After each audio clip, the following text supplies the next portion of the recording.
Here's a couple of helpful tips for rendering audio and MIDI in Cubase. I've got this arpeggiated synth part here,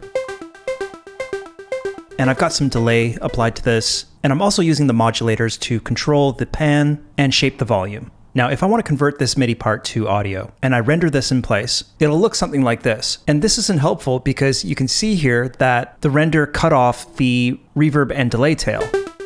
Now, I could extend this MIDI part and then re-render it, but the easier thing to do would just be to come up to my render settings. And under properties, in tail mode, we can set this to seconds and say at a 3 or 4 second tail size. Now, if I render it, you can see that it bounced this delay tail.